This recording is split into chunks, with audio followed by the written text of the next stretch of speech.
ओडिया रीतिकाव्यानुमोदी विदग्ध श्रोता बंधु मान मोर नमस्कार। पुनर्बार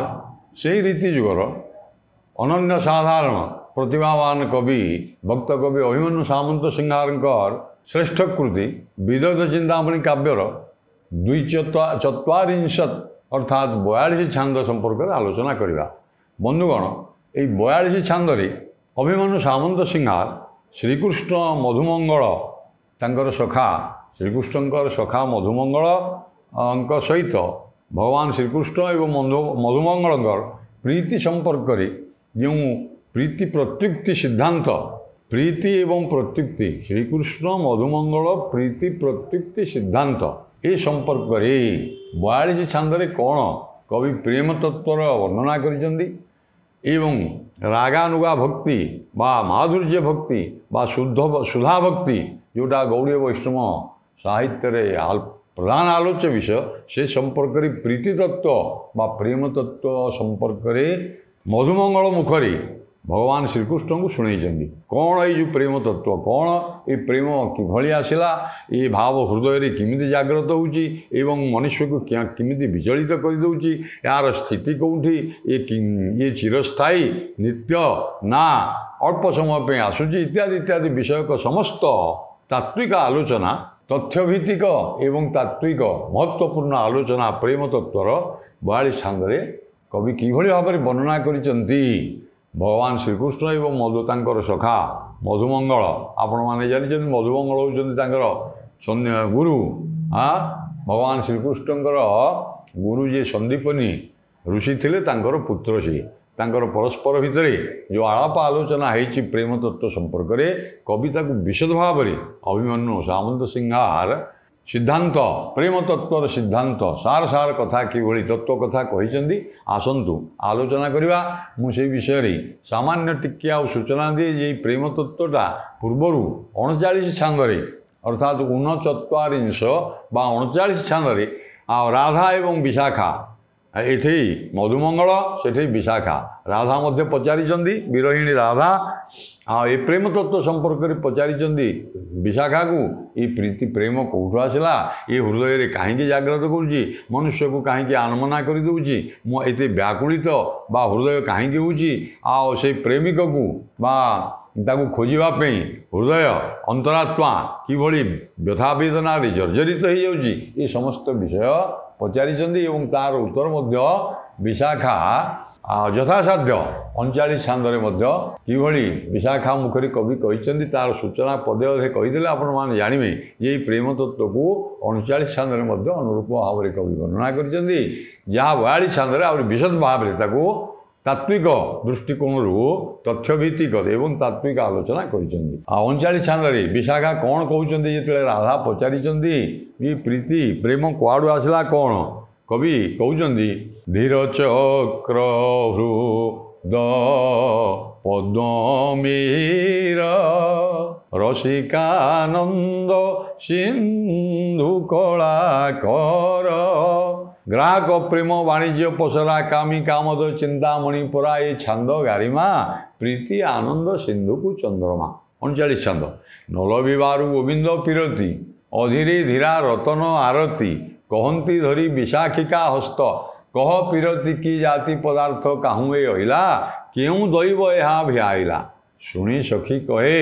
किशोरी मणि विशाखा ये कहते शुणी सखी कहे किशोरी मणि विधि रचना की पिरती पुणी अव्यय अक्षय नित्य पदार्थ किए जानिब प्रीति शब्द अर्थ प्रीति शब्द अर्थ किए से जानिब किए जानिब प्रीति शब्द अर्थ अजित इंद्रिय बड़े करती पिरती आश्रय इत्यादि पदगुड़िक अति टिके अपेक्षाकृत 42 छांद अपेक्षा श्रीकृष्ण एवं मधुमंगल जो प्रेम तत्व संपर्क में आलोचना कर मधुमंगल जहाँ विस्तारित भाव में मधुमंगल मुखरे कवि 42 छांदे वर्णना कर प्रेम तत्व अपेक्षाकृत 39 छांदे टे सरल विशाखा मुखरे से कथा कहते आगु से संपर्क में मुझे विशेष आलोचना करूनी। आसतु वर्तमान 42 छांदे कौन भगवान श्रीकृष्ण आगे मधुमंगल मुखरे भक्त कवि अभिमन्यु सामंत सिंहार जो गौड़ीय वैष्णव प्रेम तत्व लक्षण एवं ये प्रेम कूट बा राग ରାଗାନୁଗା ଭକ୍ତି ହୃଦୟରେ କେମିତି ଜାତ ହୁଏ ଏବଂ କ'ଣ ସବୁ ସେ କରେ ମଣିଷର ଚିତ୍ତକୁ କେମିତି ବିକାରଗ୍ରସ୍ତ କରାଇଦିଏ ଏବଂ ମନୁଷ୍ୟ କିଭଳି ସେଇଥିରେ ବଶବର୍ତ୍ତୀ ହେଇଯାଏ ବଶୀଭୂତ ହେଇଯାଏ। ଆସନ୍ତୁ ଶୁଣିବା 42 ଛାନ୍ଦରେ କ'ଣ କହୁଛନ୍ତି କବି। ଧୀର ଚକ୍ର ହୃଦ ପଦ୍ମମୀର ରସିକାନନ୍ଦ ସିନ୍ଧୁ କଳାକର ଗ୍ରାହକ ପ୍ରେମର ତନ ପସରା ମୁମୁକ୍ଷୁ କୈବଲ୍ୟ ଭଣ୍ଡାର ପରାଏ ଛାନ୍ଦକୁ ବାଳ ପ୍ରେମ ବିଯୋଗୀ ଗିଜନ ଥାଳ ଛାନ୍ଦକୁ ବାଳ ଧୀରଚକ୍ର ହୃଦ ପଦ୍ମମିହିର ରସିକାନନ୍ଦ ସିନ୍ଧୁ କଳାକର। ଧୀର ଯେ ପଣ୍ଡିତମାନଙ୍କର ହୃଦୟ ହେଉଛି ଆଜ୍ଞା ପଦ୍ମପୁଷ୍ପ। ଧୀର ଚକ୍ର ଧୀର ସମୂହ ଚକ୍ର କହିଲେ ଚକ୍ରବାକ ଏବଂ ଚକ୍ରବାକ କହିଲେ ମଧ୍ୟ ସମୂହ ଅର୍ଥାତ୍ ପଦ୍ମ। ଧୀର ଚକ୍ର ଧୀର ପଣ୍ଡିତମାନଙ୍କର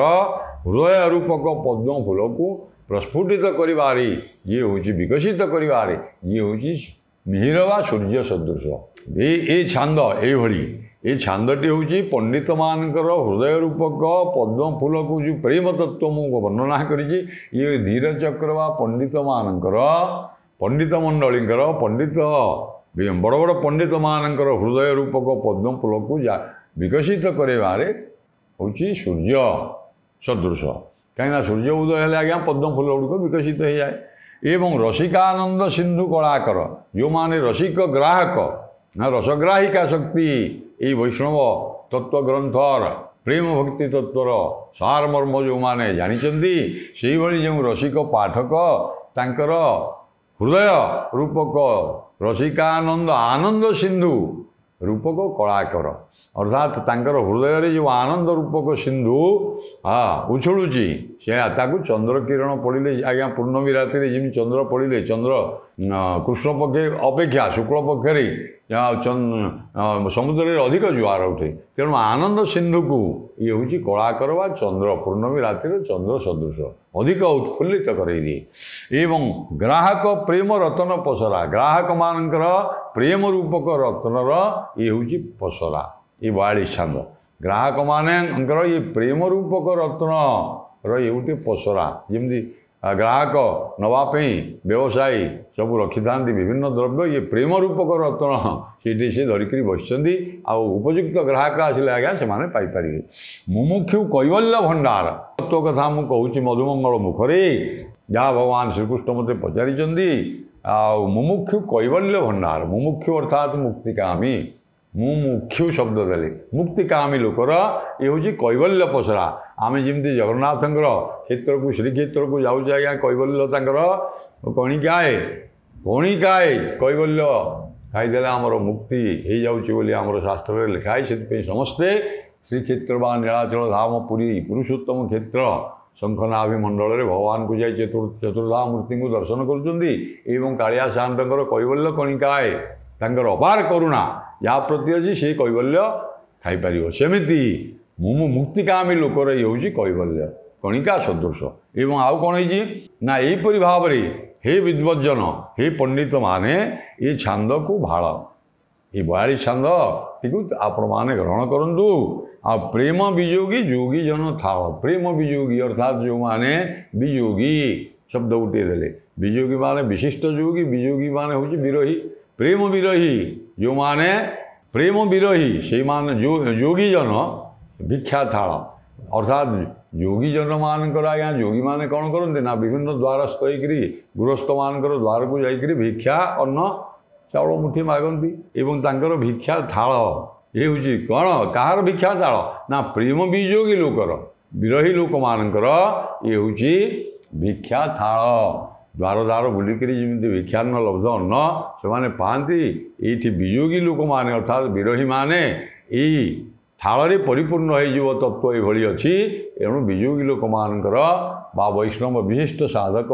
ବୈଷ୍ଣବ ସାଧକମାନଙ୍କର ହେଉଛି ଭିକ୍ଷାର ଥାଳ ସଦୃଶ।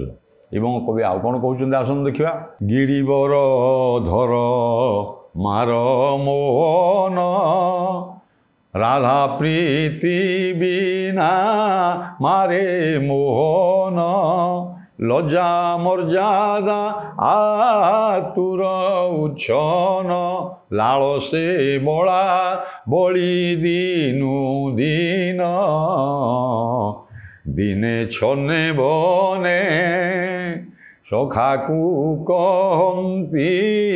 ମୃଦୁ ବଚନେ ଦିନେ ଛନେ ବନେ ଗିରିବର ଧର ମାର ମୋହନ ଗିରିବର ଅର୍ଥାତ୍ ଗୋବର୍ଦ୍ଧନ ଧାରଣ ଯେ ଗୋବର୍ଦ୍ଧନ ପର୍ବତକୁ ଇନ୍ଦ୍ର ଶପଥ ଦିନ ବୃଷ୍ଟି କଲା ବଜ୍ରାଘାତେ ପଥର ବରସିଲା ଛତ୍ର ଆକାରେ ଗିରିବର ଧରି ଗୋପ ସମ୍ପଦ ରଖିଲେ ମୁରାରି ବର୍ଣ୍ଣନା କରାଯାଇଛି ଗୋପୀ ଭାଷାରେ। ଏଣୁ ଏଇ ଯେଉଁ ଗିରି ଗୋବର୍ଦ୍ଧନ ଧାରୀ ଦ୍ୱାପର ଯୁଗର କଥା ଆଜ୍ଞା ଭାଗବତରେ ଯାହା ବିସ୍ତୃତ ଭାବରେ ବର୍ଣ୍ଣନା ହେଇଛି ଭାଗବତର ଦଶମ ସ୍କନ୍ଧ ଗୋପ ଲୀଳାରେ ସେଇ ଗିରିବର ଧର ଗୋବର୍ଦ୍ଧନ ଧାରୀ ସେଇ ଶ୍ରୀକୃଷ୍ଣଙ୍କୁ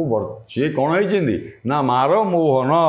ମାର ଯେ କନ୍ଦର୍ପ ବାଧା ତାଙ୍କୁ ହେଇଛି କନ୍ଦର୍ପକୁ ମୋହିତ କରିଦେଉଛନ୍ତି ଗିରିବର ଧର କେମିତି ସେ ମୋହନ ବା ସେ ଭଗବାନ ଶ୍ରୀକୃଷ୍ଣ ନା ମାର ସଦୃଶ ବା କନ୍ଦର୍ପ କାମଦେବ ହେଉଛି ରୂପର ଦେବତା ଇଏ ମଧ୍ୟ ସେମିତି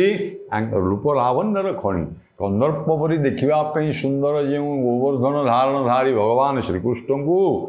ପୁଣି କବି କହୁଛନ୍ତି ରାଧା ପ୍ରୀତି କ'ଣ ହେଇଛି ନା ରାଧା ପ୍ରୀତି ବିନା ମାରେ ମୋହନ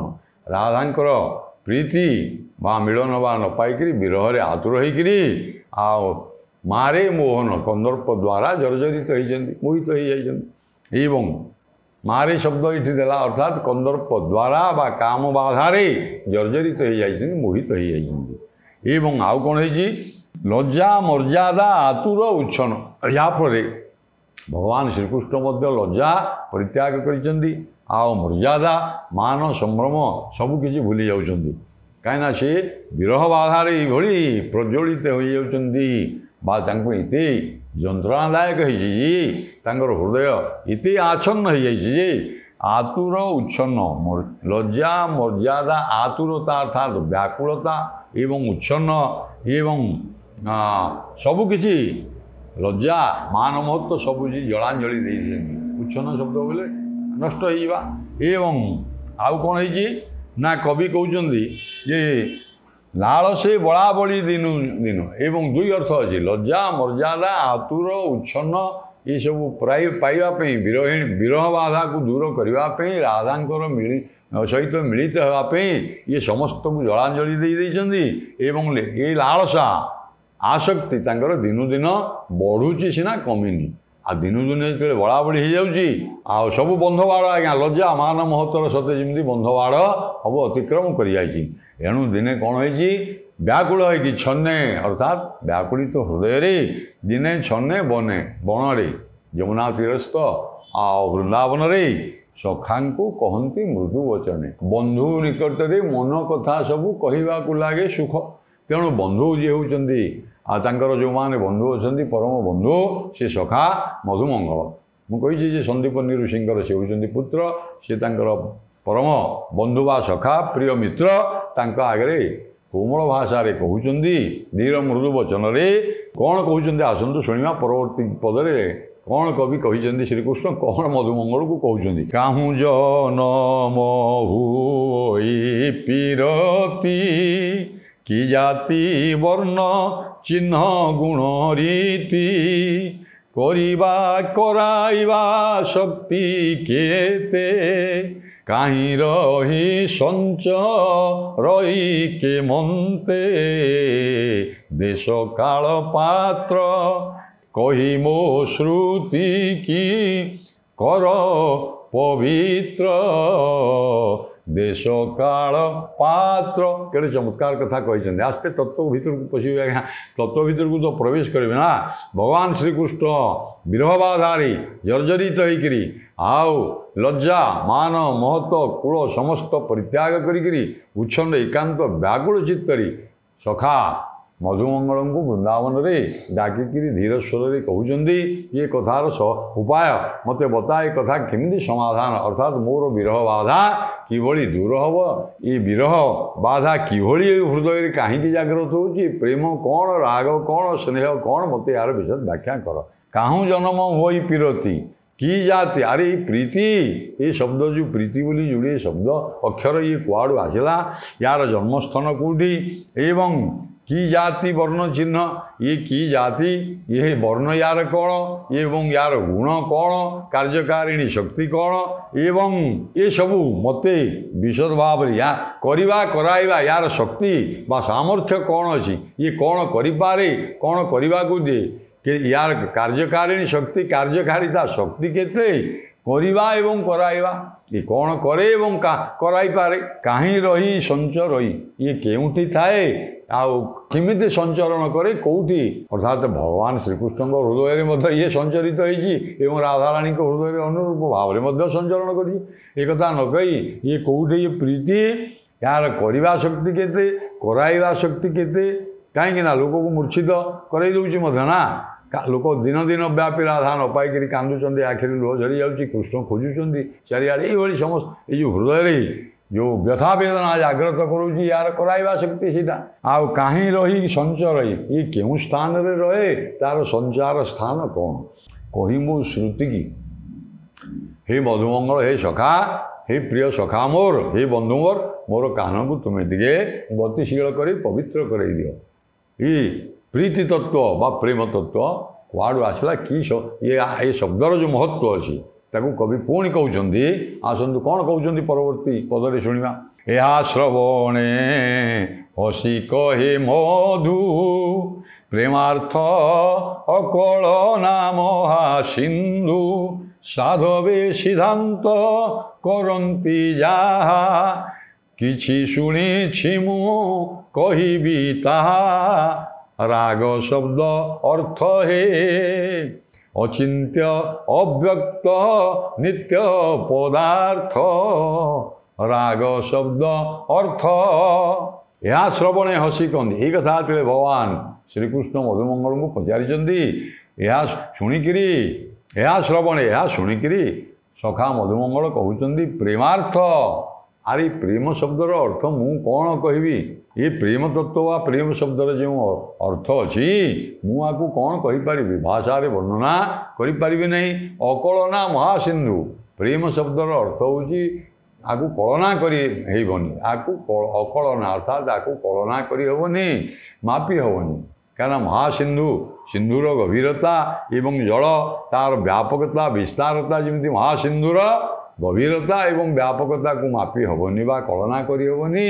प्रेम तत्व को सेमती अकलना सी कलना करहबनी साधवे सिद्धांत करते जहाँ साधु लोक माने बा वैष्णव धर्मावलंबी साधु लोक माने विज्ञ लोक माने जहाँ सिद्धांत करिसंती मुझे किछि शुणी न कहीपरि कथा नुहे मात्र सिद्धांत करिसंती ए प्रेम तत्व विषयक ये प्रेमर उत्पत्ति स्थल एवं यार कार्यकारिता एवं करवा कराइबा शक्ति केते कौन अच्छी मु विशद भाव हे सखा श्रीकृष्ण मु भल भाव न कहीपरि किछि वैष्णव बाबा साधु सतों जहाँ मुझे शुणी प्रीति तत्व विषय हूँ तो किसी मुझे अव्यक्त ये कहीं ना ये हूँ राग शब्दर अर्थ हूँ राग वा स्नेह वा प्रीति वा प्रेम शब्दर अर्थ हूँ कौन मु कहबी हूँ अव्यक्त जहाँ को व्यक्त करहबनी प्रकाश करहबनी कहीं ना अरे या अनुभव रस को आम से कहे रस आस्वादते रस आस्वादन जो कर योग्य हूँ रस ताकू हृदय रे आपण नाटक देखुं राम को चरित्र देखुं रावण चरित्र देखुं हनुमान चरित्र देखुं सीता चरित्र देखुं महाभारत दुर्योधन आदि चरित्र देखुं सी जो अभिनय करुँच से रंगमंच आपणकर हृदय रससिक्त हो जाऊँगी वीर रसरे रसाणित हो जाऊँगी केतबेले प्रेम रसरे केतबेले अश्रु आसी जाऊँगी कहीं जो दुख विषय आसी जाऊँगी एणु सुख प्रवृत्ति जागृत हो आस्वादन आस्वाद्य अर्थात हृदय रे मनुष्य ताको अनुभव करे जार अनुभव शक्ति जी तीव्र से प्रेम तत्व को से जापर आ समस्ते सर्वसाधारण कौन जापर तेणु सी कौन अव्यक्त ये अचिंत्य आपको चिंता भी करहबनी हाँ चिंता बहिर्भूत ये अव्यक्त व्यक्त करहबनी प्रकाश करहबनी एवं ये हूँ नित्य शाश्वत नित्य शब्द अर्थ है सनातन बा चिरस्थायी सा ये क्षणिक पे आसेनी प्रेम क्षणिक पे उत्तेजना रसवर्ती होकरी जो मैंने हणाकटा कर दूसरी मारी दूसरी आत्महत्या कर से प्रेम नुहे सी हूँ काम देहलालसा तीव्र देहलालसा कामी लोक से माने एटा प्रेम नुहे से माने प्रकृत प्रेमिक व प्रेमिका व प्रणयी प्रणयिनी से माने नुहंती कहीं ये हूँ नित्य सनातन शाश्वत चिरस्थायी एवं नित्य पदार्थ आ मु जहाँ किसी जत्किंचित मुझे जानी हे सखा तुमको कहबी या परवर्ती पदे कवि पुणी कहते निर्मल शुद्ध बुद्ध बोधमय निर्मल शुद्ध बुद्ध बोधमय सत्ता सर्वग अक्षय अव्यय आत्मा संसर्गी चेतना विकार मन बुद्धि विवेक संचार काम लोभ स्थले हे मन बुद्धि एवं उदय हुए नाना संबंध बड़े काम लोभ स्थले हे उदय हुए नाना संबंध बड़े आस्ते ता भीतर प्रेम तत्व विषय कवि प्रवेश करमको प्रवेश कर निर्मल शुद्ध बोध ये तो अव्यक्त अचिंत्य एवं ताको प्रकाश करहबनी एवं कहीं मुझे आस्वाद्य अनुभवर योग्य जी अनुभव सिद्धांत आताको आप कथार केमी कहींपारे आम पचारा भाई ते मीठा भल रसगोला टे देले कि छेनापोड़ टे केमी लगे अरे भाई हाँ एमती लगे केमी लगे कही तो होनी हाँ भल लगे गोटे पदे खूब भल लगे से भाई आपको वर्णना करहबनी ये वर्णनातीत अव्यक्त कहीं ये नित्य पदार्थ निर्मल शुद्ध एवं पवित्र शुद्ध कहले पवित्र निर्मल अर्थात ये कौन मलिनता नहीं दोष शून्य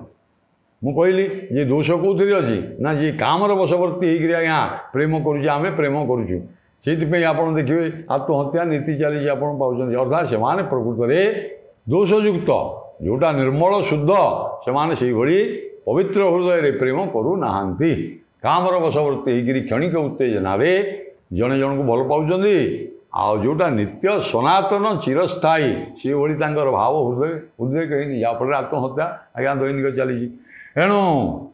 मधुमंगल कहीदे कवि अभिमन्यु सामंत सिंहार कहते निर्मल शुद्ध बुद्ध ज्ञानमय ये हूँ गभीर ज्ञान तत्व सदृश हाँ मुनि ऋषि माने जमी परम ज्ञानी ये प्रेम तत्व मध्य सेमती ज्ञान तत्वर कथा एवं बोधमय बोधमय अर्थात से ज्ञानमय शुद्ध बुद्ध बोधमय एवं आउ कौन कवि कहते ना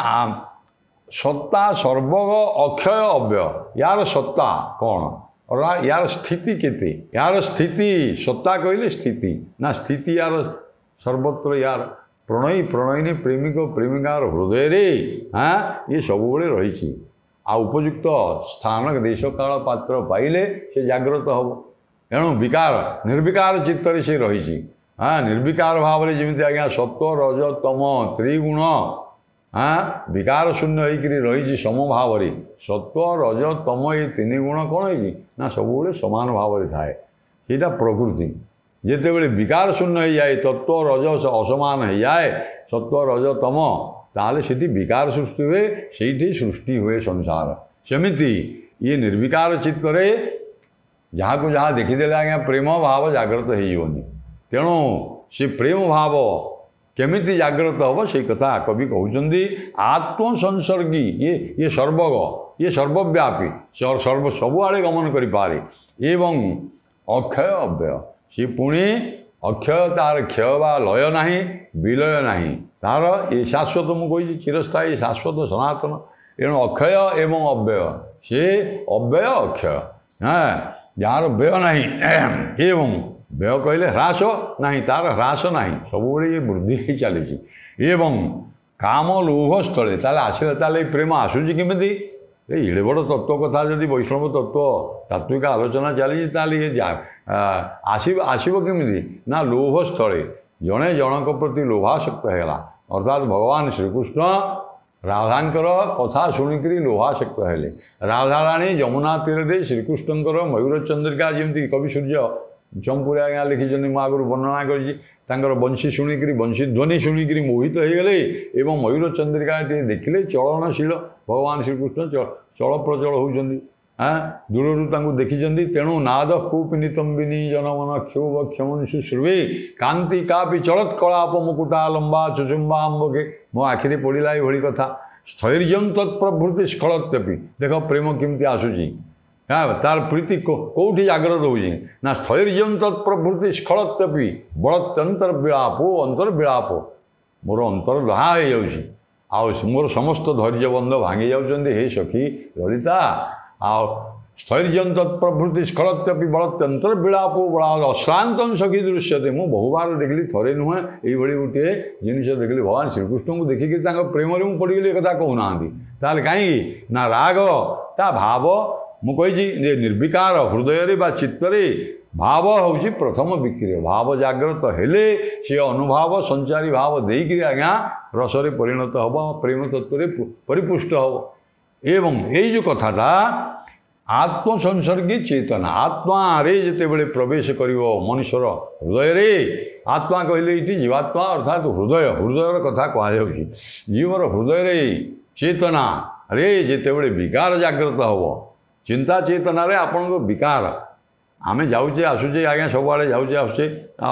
युवती स्त्री मान को अति सुंदरी पिला युवती